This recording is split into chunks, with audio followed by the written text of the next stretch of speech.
నమస్తే ఫ్రెండ్స్, నా పేరు తులసి చందు. నువ్వు నాకు ఇది చేసి పెట్టు, అందుకు బదులుగా నేను నీకు అది చేసి పెడతా. ఇదే క్విట్ ప్రోకో. 2018 నుంచి ఎలక్టోరల్ బాండ్స్ ముసుగులో మన దేశంలో అధికార బీజేపీ చేసింది ఈ క్విట్ ప్రోకో వ్యవహారమే. బీజేపీ అని డైరెక్ట్ గా ఎందుకంటున్నానంటే, ఎలక్టోరల్ బాండ్స్ తీసుకొని వచ్చింది బీజేపీ ప్రభుత్వము. ఫలితంగా గుర్తు తెలియని వ్యక్తుల నుంచి వేల కోట్ల రూపాయల నిధులు డైరెక్ట్ గా ప్రవహించింది బీజేపీ అకౌంట్స్ లోకి. అందుకు బదులుగా బీజేపీ ప్రభుత్వం తనకు డబ్బులు ఇస్తున్న వాళ్లకు ఏం చేసి పెట్టిందో, ఏం దోచిపెట్టిందో తెలుసుకునే అవకాశమే లేకుండా చేసిందే ఈ ఎలక్టోరల్ బాండ్స్ వ్యవహారం.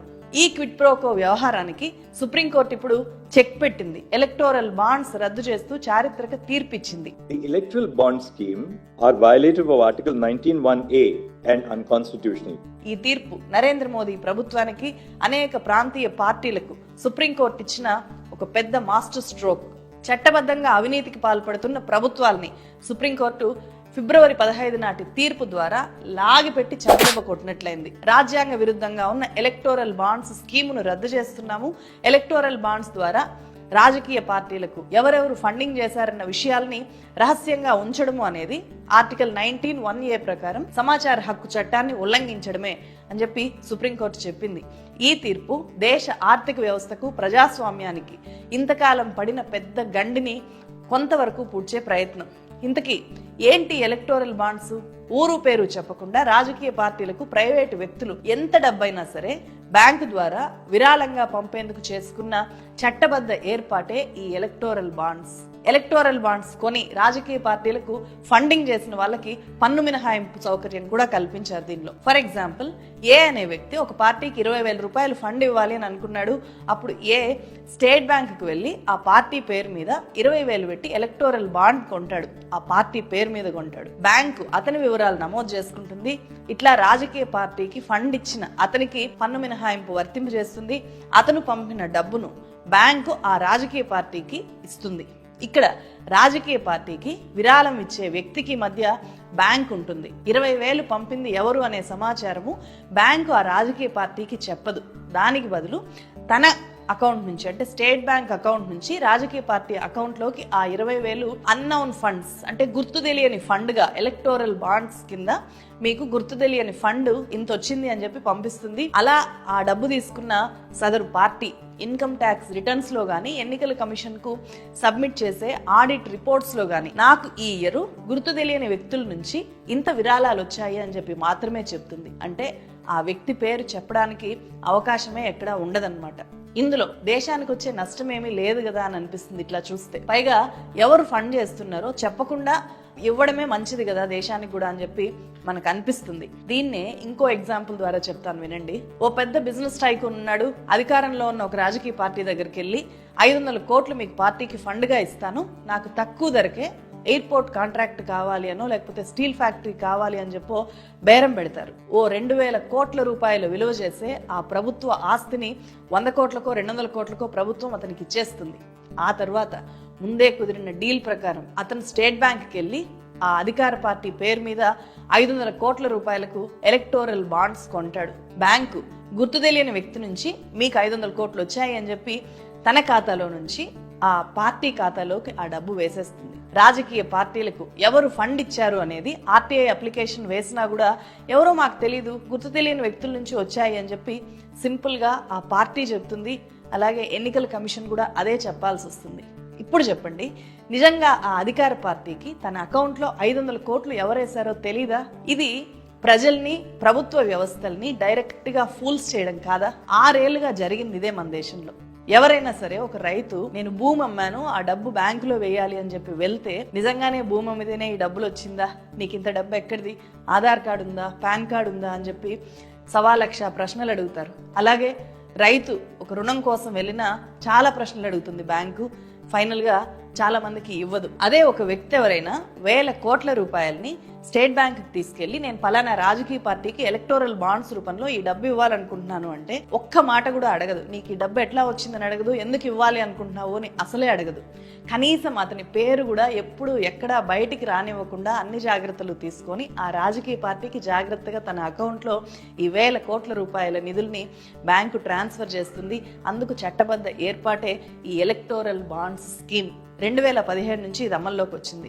2022-23లో అన్ని రాజకీయ పార్టీలకు 850 కోట్ల రూపాయలు ఈ ఎలక్టోరల్ బాండ్స్ ద్వారా దేశ నలుమూలల నుంచి విరాళాలు వచ్చాయి స్టేట్ బ్యాంక్ కి. దీంట్లో ఒక్క అధికార పార్టీకే, అధికార బీజేపీకే ఎంత వచ్చిందో తెలుసా? 719 కోట్లు వచ్చాయి. మొత్తం అన్ని పార్టీలకి వచ్చిన 850 కోట్లలో ఒక్క బీజేపీ వాటానే 719 కోట్లు. మిగిలిన Congress, Aam Aadmi, national peoples party ఇట్లా ఎన్నుంటే వాటన్నిటికీ కలిపి 131 కోట్లు వచ్చింది. అంటే అన్ని పార్టీలకు కలిపి వచ్చిన దానికంటే ఒక్క బీజేపీకి వచ్చింది 5 రెట్లు ఎక్కువ. ఎలక్టోరల్ బాండ్స్ ద్వారా 2018 నుంచి 2023 దాకా ఏ పార్టీకి ఎంత ఫండ్ వచ్చిందో చెప్పే చార్ట్ ఇది. ఒక్కసారి జాగ్రత్తగా చూడండి. 2017-18 ఆర్థిక సంవత్సరంలో అంటే ఈ ఎలక్టోరల్ బాండ్స్ రిలీజ్ అయిన వెంటనే బీజేపీ ఖాతాలో 210 కోట్లు వచ్చి పడిపోయిందలా. ఈ ఇయర్ కాంగ్రెస్ పార్టీకి 5 కోట్లు వస్తే జేడీఎస్ పార్టీకి 6 కోట్లు వచ్చాయి. దేశంలో మిగిలిన ఏ పార్టీకి కూడా ఒక్క రూపాయి కూడా రాలేదు. అప్పుడు ఇంక రెండో సంవత్సరము అంటే 2018-19లో చూడండి, బీజేపీకే 1450 కోట్లు వచ్చాయి ఆ ఒక్క సంవత్సరం. కాంగ్రెస్ పార్టీకి 383 కోట్లు వచ్చాయి. అంటే మిగతా పార్టీలు ఏవి కూడా కనీసం బీజేపీ దరిదాపుల్లో కూడా లేవు. ఆ నెక్స్ట్ ఇయర్ 2019-20 అంటే సార్వత్రిక ఎన్నికలు, ఎలక్షన్ ఇయర్ అది. బీజేపీకి విరాళాలు డబుల్ అయ్యాయి. అంటే నిధుల వరద పారింది బీజేపీ అకౌంట్లలోకి ఎలక్టోరల్ బాండ్స్ ద్వారా. At the same time Congress పార్టీకి గతంలో వచ్చిన విరాళాలు కూడా భారీగా తగ్గిపోయాయి. ఎన్నికల తర్వాత నిధులు ఆగిపోయాయి అన్ని పార్టీలకి కూడా. 2020-21లో కేవలం 22 కోట్ల నామమాత్ర విరాళాలు మాత్రమే వచ్చాయి. మళ్ళీ లాస్ట్ 2 years ది చూడండి, 1033 కోట్లు 1294 కోట్లు బీజేపీ అకౌంట్ లోకి వచ్చింది. ఈ ఎలక్టోరల్ బాండ్స్ అమ్మకాలు మొదలైన ఈ 6 ఏళ్లలో అన్ని పార్టీలకు కలిపి, మొత్తం 6 ఏళ్లలో కలిపి 8970 కోట్లు వస్తే ఒక్క బీజేపీ అకౌంట్ లోకే అక్షరాల 6546.1249 కోట్ల విరాళాలు వచ్చి చేరాయి. ఎలక్టోరల్ బాండ్స్ మొదలైనప్పటి నుంచి మెజారిటీ సొమ్ము బీజేపీ అకౌంట్లోకి వెళ్ళింది. ఒక్క 2022-23లోనే 90% విరాళాలు బీజేపీ అకౌంట్లోకి వెళ్ళాయి అని చెప్పి అసోసియేషన్ ఫర్ డెమోక్రాటిక్ రిఫార్మ్స్ సంస్థ ఏడీఆర్ రిపోర్ట్ చేసింది. సుప్రీంకోర్టు ఇచ్చిన సంచలన తీర్పుకు కారణము ఈ ఏడీఆర్ సంస్థ చేసిన న్యాయ పోరాటం. అసలు ఏంటి ఏడీఆర్ సంస్థ, ఏం చేస్తుంది ఇది? ప్రజాస్వామ్యంలో ఎన్నికల వ్యవస్థలో పారదర్శకత పెంచి డబ్బు ప్రభావాన్ని తగ్గించే లక్ష్యంతో 1999లో కొంతమంది ప్రఖ్యాత విద్యా సంస్థల ప్రొఫెసర్లంతా కలిసి ఏర్పాటు చేసిన నాన్ ప్రాఫిట్ ఆర్గనైజేషనే అసోసియేషన్ ఫర్ డెమోక్రాటిక్ రిఫార్మ్స్ అనే సంస్థ ఏడీఆర్.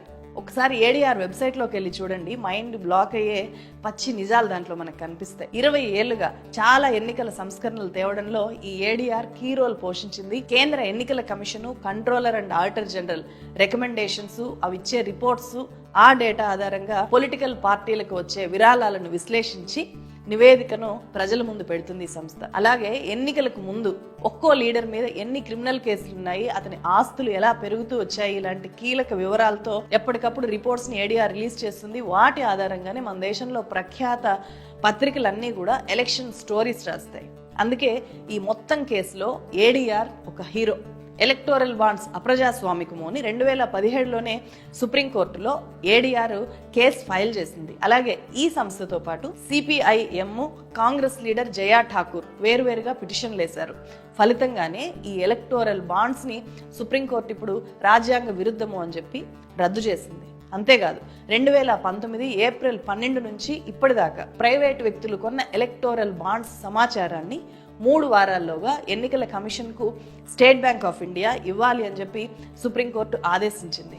ఏ పార్టీకి ఎవరెవరు ఫండ్ చేశారు అన్న సమాచారాన్ని 2024 మార్చ్ 13లోగా ఎన్నికల సంఘం వెబ్సైట్ లో ప్రచురించాలి అని చెప్పి సుప్రీంకోర్టు ఆదేశించింది ఆ తీర్పులో.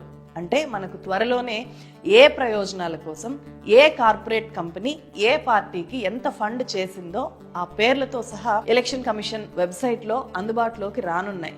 అప్పుడు పాలకులు, ఈ కార్పొరేట్ వ్యాపారుల క్విట్ ప్రోకో వ్యవహారము ఇంకా బాగా బయటికి రావచ్చు. సార్వత్రిక ఎన్నికలకు ముందు దేశ ప్రజల చేతికి ఒక శ్వేతపత్రాన్ని అందించిన సుప్రీంకోర్టుకు ఖచ్చితంగా కృతజ్ఞతలు తెలియజేయాలి ప్రతి ఒక్కరు. పెద్ద పెద్ద మీడియా సంస్థలు కూడా భజన మీడియాలుగా మారిపోయిన ఈ టైంలో ఏడీఆర్ చాలా బలంగా నిలబడి పోరాటం చేసింది, చివరికి విజయం సాధించింది. అందుకే థ్యాంక్స్ టు ఏడీఆర్. నిజానికి సుప్రీంకోర్టు వేగంగా స్పందించుంటే గనక 2019 ఎలక్షన్స్ కి ముందే ఇలాంటి తీర్పు రావాల్సింది.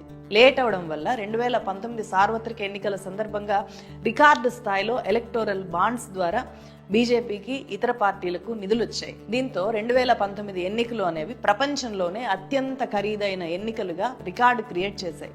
అన్ని రాజకీయ పార్టీలు 2019 ఎలక్షన్స్ లో 55,000 కోట్ల రూపాయలు ఖర్చు పెట్టాయి. అధికారంలోకి వచ్చిన బీజేపీ చేసిన ఖర్చే 27,000 కోట్లు. ఆ పార్టీ 303 ఎంపీ స్థానాలని గెలిచింది. అంటే ఒక్కో ఎంపీ స్థానానికి ఖర్చు 83 కోట్ల రూపాయలు అని చెప్పి మనం లెక్కేసుకోవచ్చు. బీజేపీకి కాసుల పంట పండిస్తున్న ఎలక్టోరల్ బాండ్స్ స్కీమును కేంద్ర ప్రభుత్వము సుప్రీంకోర్టులో చాలా గట్టిగా సమర్థించుకుంది. వీటి వల్ల పొలిటికల్ ఫండింగ్ లో బ్లాక్ మనీ ప్రభావం ఉండదు అని చెప్పి వాదించింది. డొనేట్ చేసే వాళ్ళ పేర్లు గోప్యంగా ఉంటాయి కాబట్టి విరాళాలు ఇచ్చిన వాళ్లకు రాజకీయ వేధింపులు ఎదురవకుండా ఒక రక్షణ ఉంటుంది అని చెప్పి కేంద్రం వాదించింది. అయితే ప్రభుత్వ వాదనను సుప్రీంకోర్టు తప్పుపట్టింది. ఇది సెలెక్టివ్ అనానిమిటీ కిందకి వస్తుంది కదా, అంటే విరాళాలు ఇచ్చిన వాళ్ళ వివరాలను ఉద్దేశపూర్వకంగానే దాస్తున్నారా, ఆర్థిక ప్రయోజనాలు పొందడాన్ని చట్టబద్ధం చేసేస్తున్నారా మీరు అని చెప్పి కేంద్రాన్ని సుప్రీంకోర్టు సూటిగా క్వశ్చన్ చేసింది. ఈ ఎలక్టోరల్ బాండ్ల కంటే ముందు 2017 దాకా రాజకీయ పార్టీలకు విరాళాలు వచ్చే పద్ధతే లేదా ఏది అంటే ఉంది. అప్పుడు 20,000 రూపాయల కంటే ఎక్కువ విరాళం వస్తే వాళ్ళ పేర్లు వివరాలు ఎన్నికల కమిషన్కు ఆ పార్టీ ప్రతి సంవత్సరము ఇవ్వాల్సి వచ్చేది. ఆర్టీఐ ద్వారా ఎవరైనా ఆ సమాచారం తీసుకునే వెసులుబాటు ఉండేది. అందుకే రాజకీయ లబ్ధి పొందిన బడాబాబులు డైరెక్ట్ గా క్యాష్ రూపంలో ఫండింగ్ ఇచ్చేవాళ్ళు. అంటే అకౌంట్ లో వేయకుండా, ఎక్కడా లెక్కల్లో దొరకకుండా డైరెక్ట్ గా నల్లధనంగా ఇచ్చేవాళ్ళు. కాబట్టి ఎవరిస్తున్నారో తెలిసేది కాదు. దీనివల్ల రాజకీయ పార్టీలకు బ్లాక్ మనీ ప్రవాహం విపరీతంగా ఉండేది. అందుకే డొనేషన్స్ ఇచ్చిన వాళ్ళ పేరు బయటికి రాకుండా డోనార్ ఐడెంటిటీని రహస్యంగా ఉంచే ఈ ఎలక్టోరల్ బాండ్స్ పద్ధతిని బీజేపీ ప్రభుత్వం తీసుకొని వచ్చింది. కానీ గతంలో కార్పొరేట్ కంపెనీలు తమ నికర లాభాల్లో 7.5% మించకుండా విరాళాలు ఇవ్వాలి అనే ఒక నిబంధన ఉండేది. ఈ నిబంధనను లేటెస్ట్ గా అంటే ఎలక్టోరల్ బాండ్స్ తీసుకొని వచ్చినప్పుడు పూర్తిగా తొలగించి ఎంత ఫండ్ అయినా ఎవరైనా ఎన్నిసార్లైనా ఇవ్వచ్చు అని ఈ ఎలక్టోరల్ బాండ్స్ స్కీమ్ని తీసుకొని వచ్చారు. డోనార్ ఐడెంటిటీ ఎవరికి తెలియకుండా ఉండడం వల్ల తనకు కూడా సేఫ్టీ ఉంటుంది అని చెప్పి ఎలక్టోరల్ బాండ్స్ తెచ్చిన అప్పటి ఆర్థిక శాఖ మంత్రి అరుణ్ జైట్లీ అన్నారు. कि जो व्यक्ति डोनेशन देता है उसकी बैलेंस शीट में ये रिफ्लेक्ट होगा कि उसने इलेक्टोरल बॉन्ड्स खरीदे हैं. स्वाभाविक है किसी न किसी राजनीतिक दल को दिए होंगे, किसको दिए होंगे इसकी जानकारी नहीं होगी. ఎలక్టోరల్ బాండ్స్ అమల్లోకి వచ్చాక బ్లాక్ మనీని వైట్ చేసుకునే ఉద్దేశంతోనే భారీగా పొలిటికల్ పార్టీలు పుట్టుకొచ్చాయి మన దేశంలో. ఇది కూడా ఏడీఆర్ రిపోర్టు చాలా స్పష్టంగా చెప్పింది. 2017లో మన దేశంలో 1,500 పొలిటికల్ పార్టీలు ఉంటే 2021 నాటికి 2,858 పొలిటికల్ పార్టీలు రిజిస్టర్ అయినట్లు లెక్కలు చెబుతున్నాయి. అయితే వీటిలో 2,796 పార్టీలు అంటే మొత్తం పార్టీలో 97.83% పార్టీలకు ఎన్నికల సంఘం గుర్తింపు కూడా లేదు. వీటిలో మెజార్టీ పార్టీలు ఎన్నికల్లో అస్సలు పోటీ కూడా చేయట్లేదు. రిజిస్టర్ పొలిటికల్ పార్టీలకు విరాళాలు ఇస్తే పన్ను మినహాయింపు ఉంటుంది. కాబట్టే మనీ లాండరింగ్ కోసం, బ్లాక్ మనీని వైట్ చేసుకోవడం కోసం ఇంత ఎక్కువగా రాజకీయ పార్టీలు మన దేశంలో పుట్టుకొచ్చాయి అనేది మనం తెలుసుకోవాల్సిన వాస్తవము. ఏడీఆర్ రిపోర్టు ఈ విషయాన్ని చాలా స్పష్టంగా చెప్పింది. ఏడీఆర్ రిపోర్ట్ కానీ సుప్రీంకోర్టు తీర్పు కానీ మరో ముఖ్యమైన విషయాన్ని హైలైట్ చేశాయి.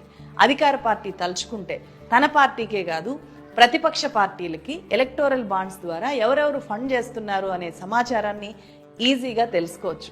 ఎస్బీఐకి మాత్రమే ఎలక్టోరల్ బాండ్స్ని అమ్మే అవకాశము ఉండడం వల్ల ఆ పవర్ ఎస్బీఐకే మాత్రమే ప్రభుత్వం ఇచ్చింది. కాబట్టి ఎస్బీఐని ఒత్తిడి చేసి డైరెక్ట్గా ఎస్బీఐ నుంచి ఆ డేటానంతా ప్రభుత్వంలో ఉండే వాళ్ళు యాక్సెస్ చేయొచ్చు. అప్పుడు ప్రతిపక్షాలకు ఎవరెవరు ఫండ్ చేస్తున్నారు అనే విషయాన్ని కూడా అధికార పార్టీ ఈజీగా తెలుసుకోవచ్చు. సో ఆ డేటాని అడ్డం పెట్టుకొని ప్రతిపక్షాలకు ఫండ్ చేస్తున్న వాళ్ళని భయపెట్టచ్చు, వాళ్ళ మీద ఈడీనో సిబిఐనో ప్రయోగించవచ్చు. అందుకే సుప్రీంకోర్టు ఏమందంటే ఈ ఎలక్టోరల్ బాండ్స్ అనేవి అన్ని పార్టీలకి సమాన అవకాశాలు కల్పించలేనప్పుడు ఈ స్కీము నిష్పాక్షికత, పారదర్శకత ప్రశ్నార్థకం అవుతుంది కదా అని చెప్పి కేంద్ర ప్రభుత్వాన్ని క్వశ్చన్ చేసింది. రాష్ట్రాల్లో చూసినా కూడా అధికారంలో ఉన్న ప్రాంతీయ పార్టీలకే ఎలక్టోరల్ బాండ్స్ ద్వారా ఎక్కువ కార్పొరేట్ కంపెనీల నుంచి నిధులు వస్తున్నాయి అనే విషయం మనకు అర్థమవుతుంది. తెలంగాణలో మొన్నటిదాకా అధికారంలో ఉన్న బీఆర్ఎస్ పార్టీకి 2018 నుంచి 2023 మధ్య ఏకంగా 913 కోట్ల రూపాయల నిధులు వచ్చాయి. అత్యధికంగా విరాళాలు వచ్చిన పార్టీల్లో బీఆర్ఎస్ది 4వ స్థానం. అలాగే ఏపీలో అధికార వైఎస్ఆర్సీపీకి 382 కోట్ల రూపాయల విరాళాలు వచ్చాయి. అదే టైంలో ప్రతిపక్షంలో ఉన్న టీడీపీ ఖాతాలో 147 కోట్లు పడ్డాయి. ఈ 6 ఏళ్లలో 2021-22లో తమిళనాడులో డిఎంకేకు మొత్తం వచ్చిన నిధుల్లో 96% నిధులు ఈ ఎలక్టోరల్ బాండ్స్ నుంచి వచ్చినవే. అలాగే ఒడిశాలో బిజు జనతాదళ్కు 307 కోట్లు వస్తే దాంట్లో 95% ఈ ఎలక్టోరల్ బాండ్స్ నుంచే వచ్చాయి. ఎలక్టోరల్ బాండ్స్ ఎందుకంత ప్రమాదకరము అంటే మొత్తం ప్రజాస్వామ్యాన్ని నిర్వీర్యం చేసి తన స్వలాభం కోసం ప్రభుత్వము లేకపోతే అధికార పార్టీ పనిచేసేలాగా ఈ ఎలక్టోరల్ బాండ్స్ వ్యవస్థని ప్రభావితం చేయగలవు. ఓ పెద్ద వ్యాపార సంస్థ దేశంలో ఉండే ప్రభుత్వ ఆస్తుల మీద కన్నేసింది అనుకోండి, లేకపోతే తనకు పోటీగా ఉన్న ప్రభుత్వ రంగ సంస్థను దివాలా తీయించాలి అని అనుకుందనుకోండి, పోటీ లేకుండా చేసుకోవాలి అని అనుకుందనుకోండి, లేకపోతే దేశంలో ఉండే ఎయిర్పోర్టులనో పోర్టులనో వాటన్నిటిని సొంతం చేసుకోవాలి అని గనక అనుకుంటే రాజకీయ పార్టీకి ఎలక్టోరల్ బాండ్స్ ద్వారా వేల కోట్ల రూపాయలని ఫండ్గా ఇస్తుంది. ఆ డబ్బు ఖర్చు పెట్టి ఆ పార్టీ అధికారంలోకి వచ్చేలాగా చేస్తుంది. ఓట్ల కొనుగోలు జరుగుతుంది, నాయకుల్ని కొనేయడం జరుగుతుంది, టికెట్లు అమ్ముకోవడం జరుగుతుంది. ఆ ప్రభుత్వాన్ని అధికారంలోకి వచ్చిన తర్వాత తన వ్యాపార ప్రయోజనాలకి అనుగుణంగా కీలుబొమ్మలాగా చేసి ఆ పర్టికులర్ కంపెనీ లేకపోతే ఆ వ్యాపారవేత్త ఆడించడం జరుగుతుంది. తనకు పెట్టుబడి పెట్టింది సదరు వ్యాపారవేత్త కాబట్టి అధికారంలోకి వచ్చిన ఆ పార్టీ కూడా అతని వ్యాపారాలకు లాభాలు చేకూర్చే నిర్ణయాలు మాత్రమే తీసుకుంటూ ఉంటుంది. నరేంద్ర మోదీ ప్రధానమంత్రి అయ్యాక గుజరాత్ వ్యాపారవేత్త గౌతమ్ అదానీ ఎట్లా ప్రపంచ కుబేరుడు అయిపోతాడు? మొత్తం పోర్టులు, ఎయిర్పోర్టులు, బొగ్గు గనులు, రోడ్డు కాంట్రాక్టులు అన్నీ గంపుగుత్తగా అదానీ ఖాతాల్లోకే ఎట్లా వెళ్ళిపోతాయి? నరేంద్ర మోదీ ప్రధాని కాకముందు విమానం సమకూర్చిపెట్టిన అదానీకి బీజేపీ అధికారంలోకి వచ్చిన తర్వాత ఎలక్టోరల్ బాండ్ల ద్వారా భారీగా ఫండింగ్ చేసి తనకు కావాల్సినవన్నీ ప్రభుత్వంతో చేయించుకోలేరా? అట్లా జరగట్లేదు అనడానికి ఏమైనా ఆధారాలు ఉన్నాయా? ఏం లేవు. అందుకే ఏ పార్టీకి ఎవరు ఎంత ఫండ్ చేశారు అనే విషయము చాలా ఇంపార్టెంట్. దాన్నే సుప్రీంకోర్టు వచ్చే సార్వత్రిక ఎన్నికల లోపే ఎన్నికల సంఘం వెబ్సైట్లో పెట్టాలి అని చెప్పి ఆదేశాలు ఇచ్చింది. సుప్రీంకోర్టు ఎన్నికల బాండ్లను రద్దు చేసింది. సరే, దీనివల్ల ఎక్కువ ఎఫెక్ట్ అయ్యేది ఎవరు అంటే ఇమీడియట్గా బీజేపీకి జరిగే నష్టం ఏమీ ఉండకపోవచ్చు. ఎందుకంటే మరో 2 టర్ములకైనా సరే కావాల్సిన సొమ్ము ఇప్పటికే బీజేపీ అకౌంట్లలో ఉంటుంది అని చెప్పి ఈజీగా చెప్పచ్చు. ఎందుకంటే 2019లోనే తనకు వచ్చిన నిధులన్నీ ఖర్చు పెట్టలేదు, 50% నిధులు ఇంకా ఉన్నాయి అని చెప్పి ప్రకటించింది కదా, 40% నిధులే ఖర్చు పెట్టాము అని. అలాంటిది ఈ 5 ఏళ్లలో ఎలక్టోరల్ బాండ్స్ ద్వారా ఇంకా రకరకాల విరాళాల పద్ధతుల ద్వారా ఇంకెన్ని నిధులు వచ్చుంటాయి? సో మార్చి 13లోగా ఎన్నికల సంఘం వెబ్సైట్లో ఎవరెవరు ఏ పార్టీకి ఎంత ఫండ్ చేశారు అనే విషయాలు బయటకు వస్తాయి. అప్పుడు ఒకవేళ క్విట్ ప్రోకోల్ జరిగినట్లు బయటపడితే వాటి మీద మళ్ళా కోర్టు కేసులు, విచారణలు జరగచ్చు.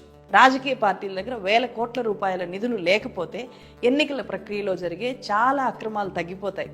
ఓట్ల కొనుగోలు నుంచి ప్రజాప్రతినిధుల్ని కొనేసే వ్యవహారాల దాకా అన్నిటికీ కారణము రాజకీయ పార్టీలు, రాజకీయ నాయకుల దగ్గర భారీగా పోగుబడ్డ నిధులే. అందుకే ఆ నిధుల సేకరణలో ప్రతి పార్టీ పారదర్శకతను మెయింటైన్ చేస్తే చాలు. టికెట్లు అమ్ముకోవడం ఉండదు, ఓట్లు కొనుక్కోవడము ఉండదు. కేవలం ప్రభుత్వాల పనితీరే కొలమానం అవుతుంది. మీరేమంటారు? ఈ వీడియో మీకు నచ్చితే కనుక ఎక్కువ మందికి షేర్ చేయండి. ఇలాంటి వీడియోలు ఎక్కువ చేయడానికి వీలుగా మన ఛానల్కి సపోర్ట్ చేయండి.